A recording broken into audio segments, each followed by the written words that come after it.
Tuloy ang paghihigpit ng budget, mga kapatid. Posible kasing magtaas ng hanggang 50 piso ang presyo ng gulay habang papalapit ang Pasko. Pati karne at isda, magmamahal din. Nasa frontline ng balitang yan, si Shyla Francisco.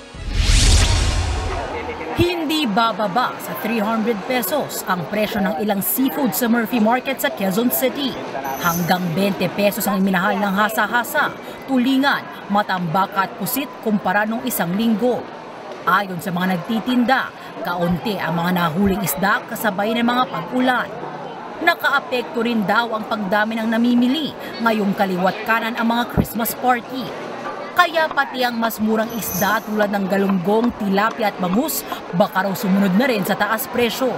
Pag ganitong may okasyon po kasi pataas ang kalakal, mga bilihin. Mataas ang dating ng siyempre tataas din kami ng presyo. Nagbabala naman ang mga nagtitinda ng karne na baka mapilitan din silang magtaas ng presyo sa mga susunod na araw dahil sa mataas na singil ng mga supplier. Hanggang 5 piso kasi ang itinaas ng kanilang puhunan. Maraming ngayon, mga baboy na pero alam niyo lang pag magde-December, sila na mismo ang Kaya ang nangyayari, yung mamimili ang tsaka kaming mga ang nagsasaper gano'n.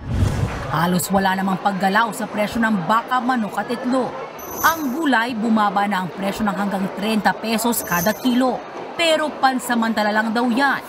Ayon sa mga nagtitinda, posibleng magtaas sila ng hanggang 50 pesos ngayong papalapit ang Pasko. Kahit daw kasi sapat ang supply, dumalang naman daw ang biyahe ng mga nagbabagsak ng produkto. Konti lang ang supplier namin pag magkapasko.